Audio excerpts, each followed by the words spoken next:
Next, exercise 18.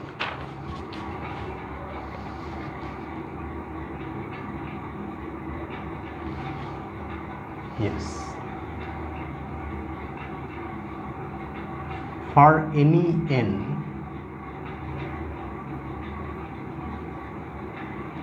that is greater than 2, construct a non-abelian group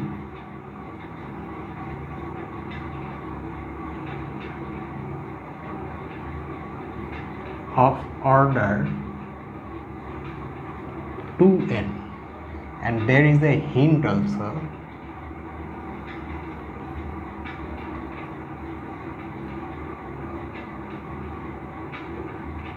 Imitate the relations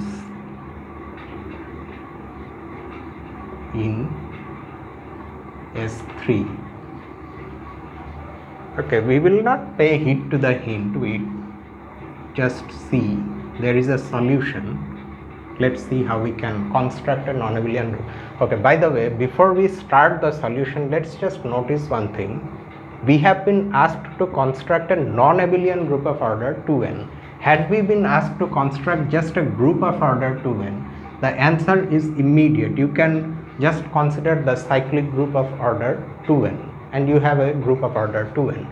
But because we need non-abelian, so we have to be careful in defining the binary operation. One more thing is this restriction: n has to be greater than 2. Why? If you take n equal to 1 or 2, the order turns out to be either 2 or 4, and we have already seen that groups of order 2 and 4 are always abelian. There is no non-abelian group of those with those orders. So that's why we need this restriction. Okay, so let us start the solution. Consider the set S a to the power I, b to the power j. We are saying a to the power I, b to the power j, but actually these are not powers. We can say ai, bj, where I and j are integers of formal symbols.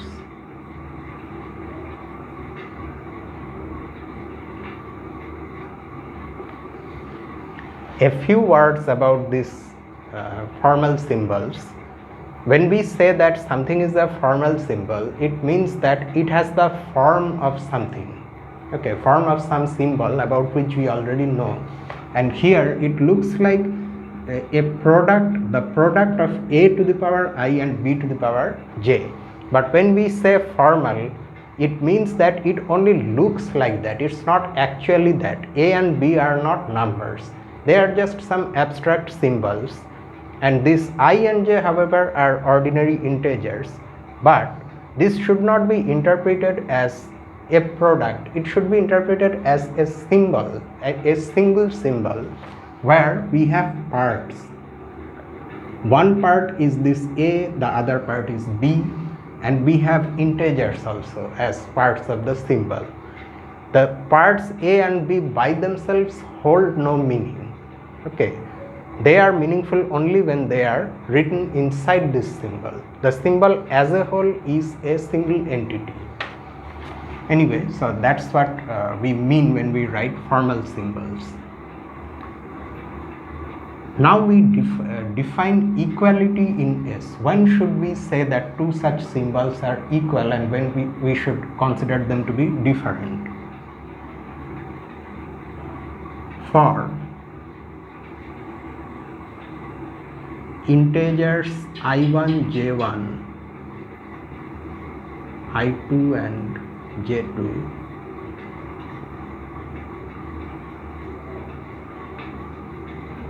we declare these two symbols to be equal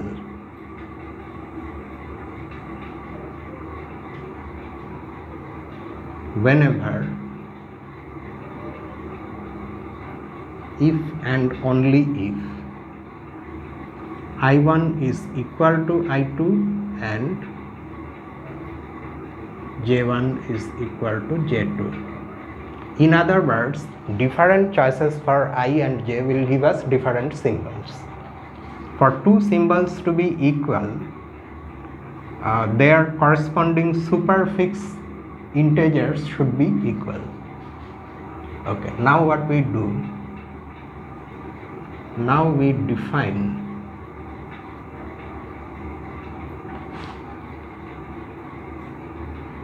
a relation tilt on S as follows.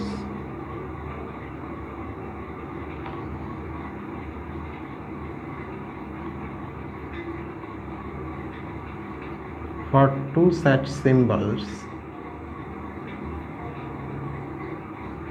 v to the power j2, we keep on saying to the power j2, okay, we don't think that these are powers. For two such symbols, we define them to be related.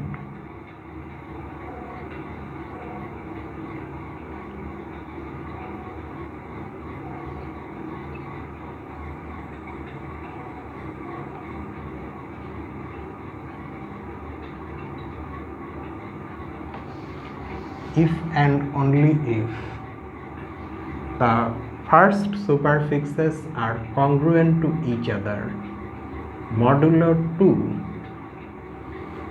and the second superfixes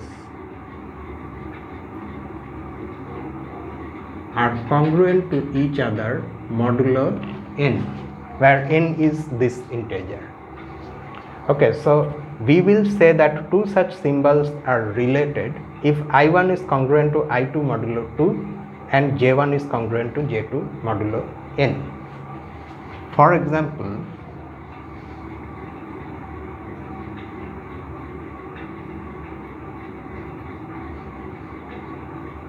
this is related to this. Although they are actually different symbols according to this definition of equality, but they are nevertheless related by this definition. Why? Because 2 is congruent to 0 mod 2 and 1 is congruent to n minus 1 mod. No, I think I have written it incorrectly. No, it is not related to n minus 1. 1 minus n, sorry.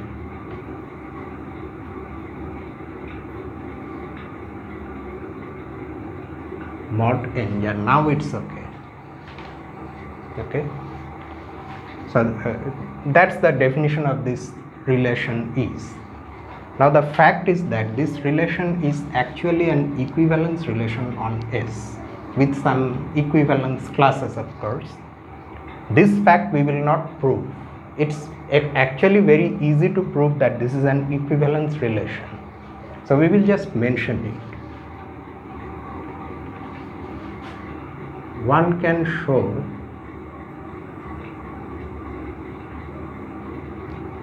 that this is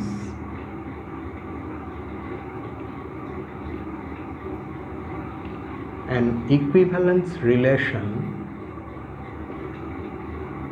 on S and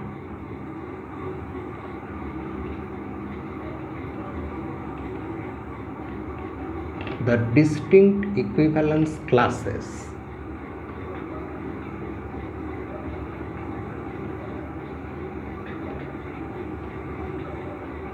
are these.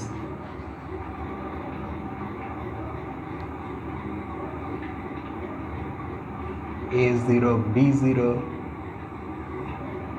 A0 B1,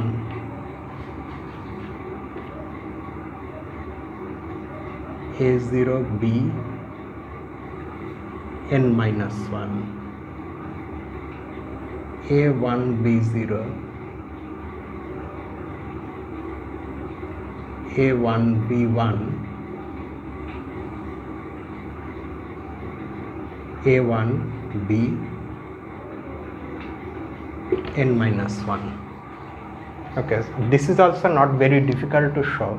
These are precisely the equivalence classes for this equivalence relation. Let G be the set of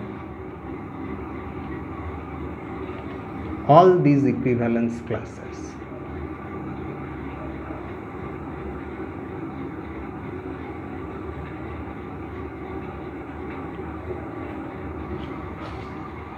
So G is actually the set of all these equivalence classes, and this is the set which we will turn into a group. Let us now see how many elements G has. Note that the number of elements in G is equal to what? If we start counting, you see from B1 all the way through Bn minus 1, there are n minus 1 equivalence classes. Taking into account this one also, we get n equivalence classes. Just like that, from the remaining ones also we have n equivalence classes more. So there are 2n equivalence classes. So at least the set we are considering has the required size, required number of elements. Now we have to carefully, now comes the hard part. We have to now define a binary operation on this set which will turn it into a group, but a non-abelian group.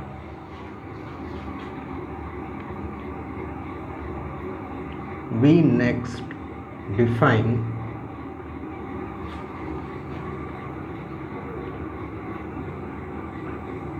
a binary operation, say dot, on G as follows.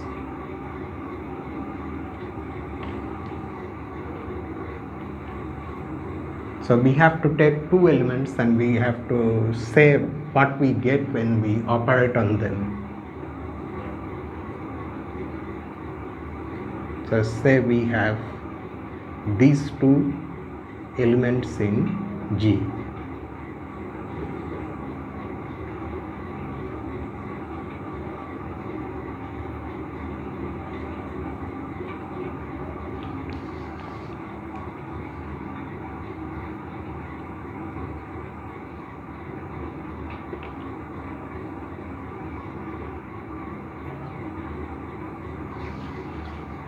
Okay, now the definition is like this. First we write a to the power I plus k as if we are multiplying this and this, the first parts. For the second part of the symbol containing b, what we do, we write something like this: L plus minus 1 to the power k times j.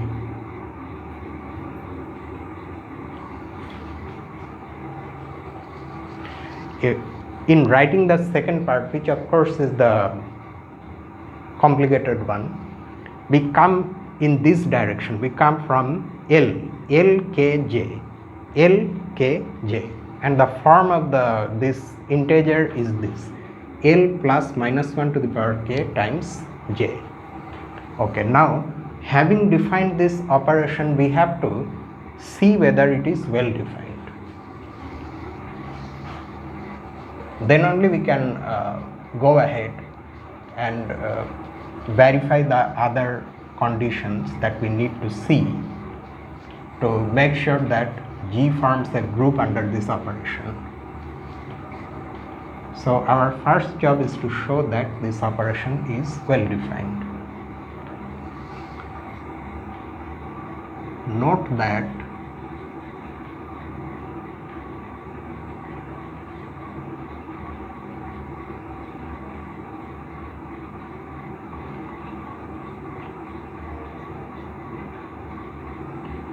this operation, whether whatever it turns out to be, whether it's well defined or not, at least the result is in G. How? What do we need for a class like this to be in G. The only thing we need is that the representative should be a symbol from S. That is, here we must have an integer, here also we must have an integer. Now because these are coming from G, I, J, K, L, these are all integers. I plus K is obviously an integer, but what about this? L plus minus 1 to the power K times J. K is an integer, so minus 1 to the power K is either plus 1 or minus 1. If K is even, then we have plus 1. If K is odd, then we have minus 1. One more thing you note, that K may be negative also. That does not matter. K may be negative. The only thing we have to see is whether K is even or odd. So depending on that, we will have plus 1 or minus 1. So this expression is actually either L plus J or L minus J, which in any case it is an integer after all. So we are getting something again in G. Now next what we should do is this. We have to make sure that this definition is well defined, in the sense that if we change this I and J, the result does not change. I should make it more clear. You already know that when you are dealing with an equivalence class like this, where this portion, the symbol inside, is a representative of the equivalence class, which is actually any element from the equivalence class, we can change this representative, and in its place we can write another element which is also coming from the equivalence class. By this, what I mean is this: instead of writing the equivalence class like this, the same thing, the same set can also be written like this. Say I prime, J prime. These two sets will be equal if and only if these two symbols in S are related. That is, actually that is the definition of an equivalence class. That is, if and only if this happens.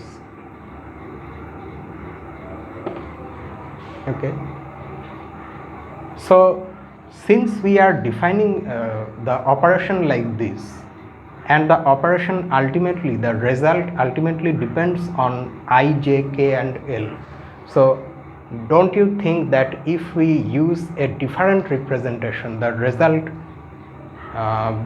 may be different? We have to make sure that it is not different. If the ultimate result depends on our choice of the representation, then the operation is not well defined, because then the same thing will be something when you use this representation and something else when you use another representation, then the operation will be meaningless. So we must make sure that ultimately what we get is actually the same thing, it stays the same, which requires us to take different representations for the same equivalence class and see that whatever we get is the same. So let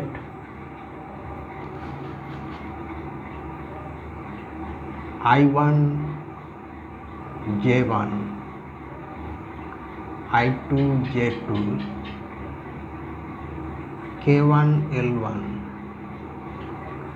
K2 L2 be integers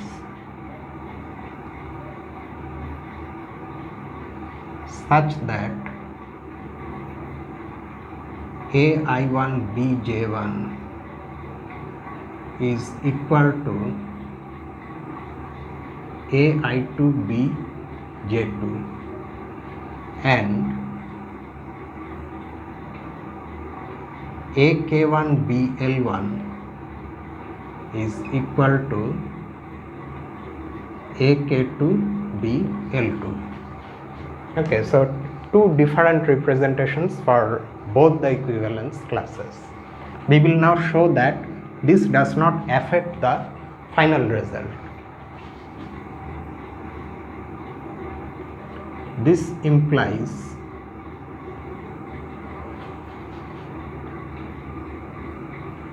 that these two symbols are related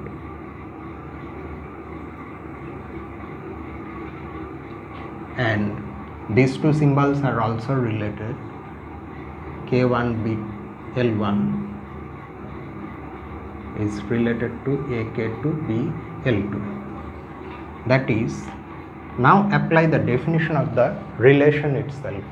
This happens if and only if I1 is congruent to I2 mod 2 and J1 is congruent to J2 mod n, and this happens if K1 is congruent to K2 mod 2 and L1 is congruent to L2 mod n. Okay. So I1 K1. Okay. If we add these two congruences, which we can do because here the modulus is the same, then we get I1 plus K1 is congruent to I2 plus K2 mod 2, and can be okay. The next congruence that I am going to write, it will not be obvious immediately, but we will try to see why it happens. JKL or LKJ, L1 plus minus 1 to the power K1 J1 is congruent to L2 plus minus 1 to the power K2 J2 mod n. But how?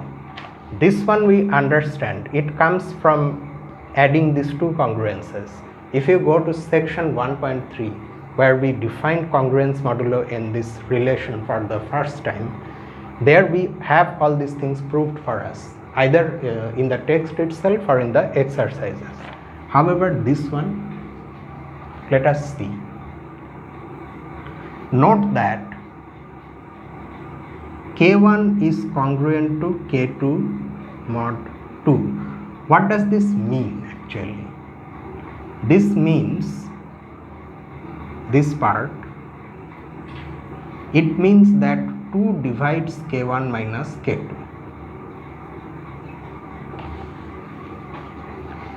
So either both K1 and K2 are even or both K1 and K2 are odd, because the difference of two even integers is even, the difference of two odd integers is also even.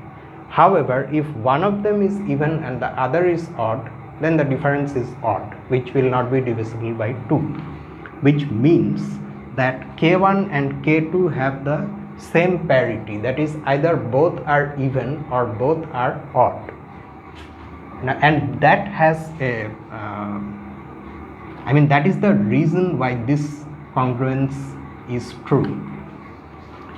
If K1 and K2 are both even, then this congruence is equivalent to what? L1 plus J1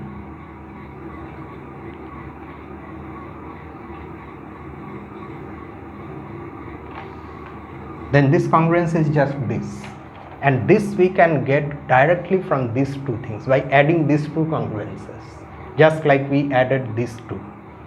Okay, but if K1 and K2 are both odd, then instead of plus we will have minus.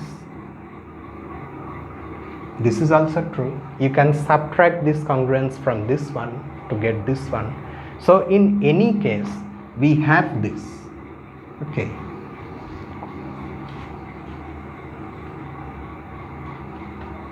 Keep in mind that all of this is possible because K1 is congruent to K2 mod 2. And of course the other congruences are also there. Okay, now what do we get from these congruences?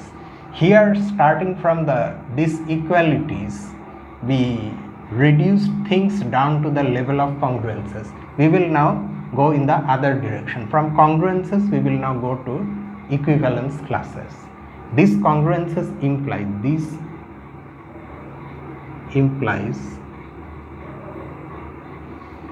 I cannot write it here. I have to write it here.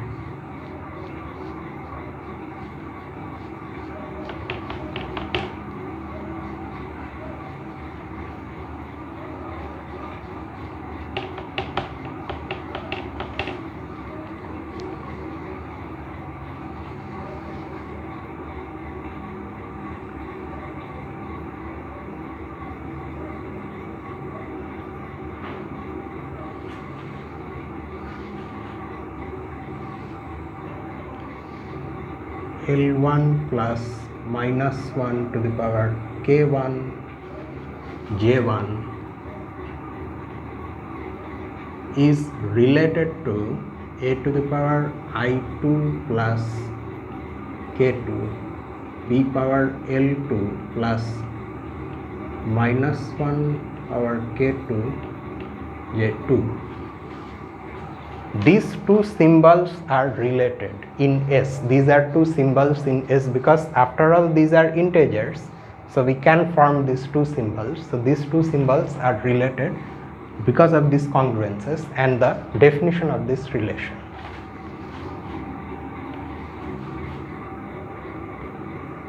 Which in turn implies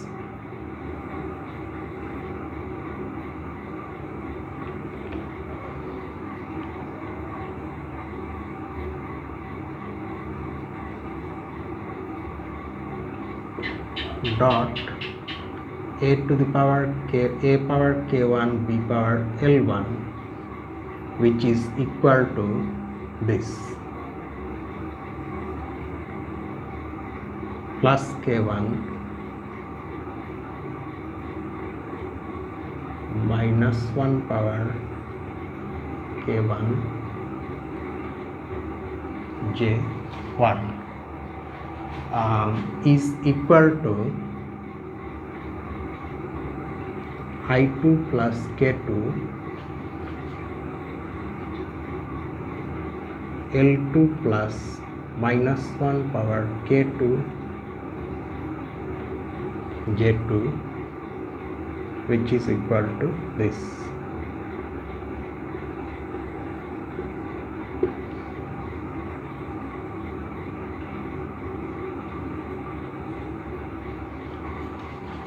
These two equivalence classes are equal because their representatives are related. So they belong to the same equivalence class, which is this. So now we see that our choices for the representation of these equivalence classes ultimately don't have any effect on the result, in the sense that it does not change the result.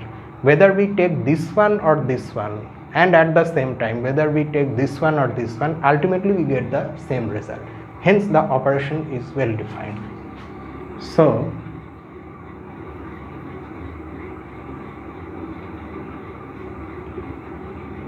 the operation dot is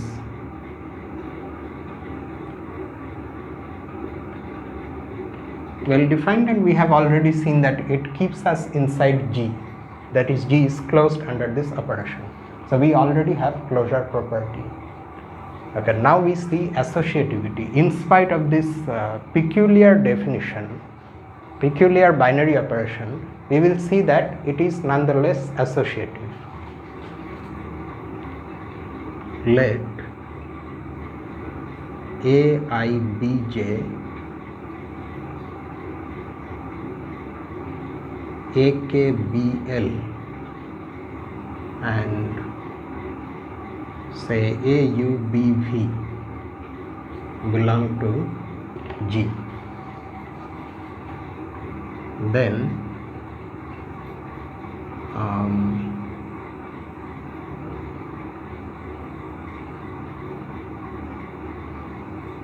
what we get when we calculate this product.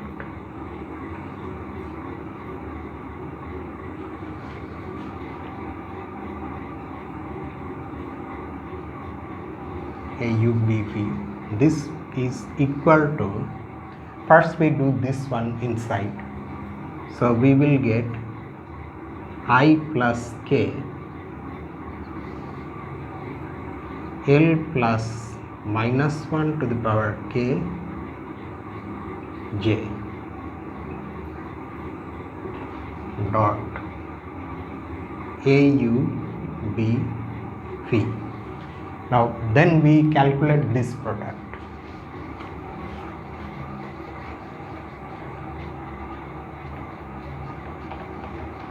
Now if you wonder how I came up with this, the definition of the binary operation, the answer is that it took a lot of time, months actually. And this becomes equal to, because ultimately you need something where the associative law is true, everything is true, and at the end of everything the operation also is not commutative. That part is difficult.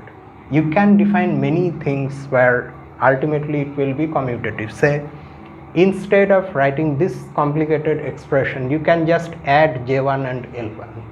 But that also will give you a binary operation under which it will be a group, but that turns out to be commutative because we have ordinary addition in the superfix which itself is commutative of integers, so that does not work.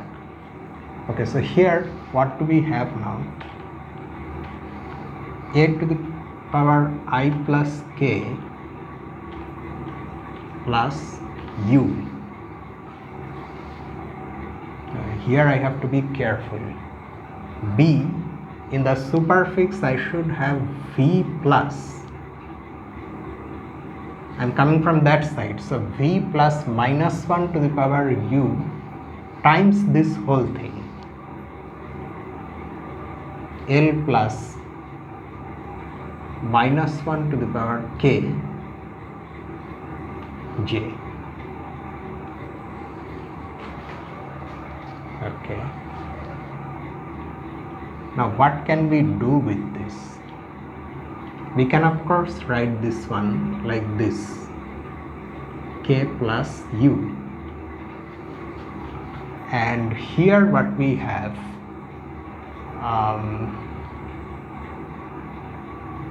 we can multiply by minus 1 to the power U times L plus minus 1 to the power, this will become K plus U J. Here we have written, in place of minus 1 to the power U times minus 1 to the power K, we have written this, where we are just using the rules of exponent in our ordinary system of integers. Okay, now will it make sense if I write this as AIBJ dot K plus U B to the power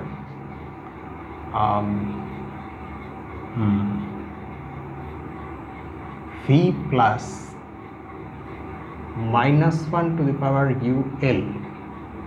Will it make sense? Is it really this thing? Let us see. If we try to calculate, if we try to go from here and try to get this one, then of course we have I plus K plus U, that is, this will be I plus K plus U. Then what about the superfix of B? According to the rule, we first write this because we are coming from that side, no?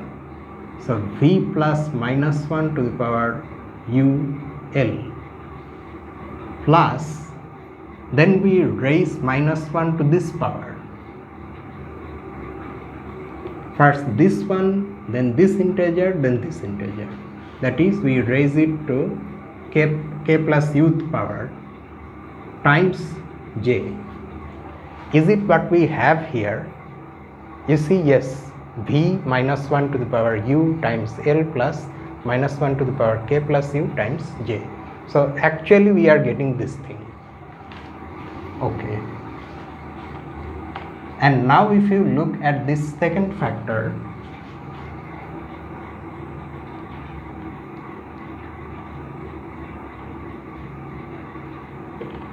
the second factor can now be seen to be actually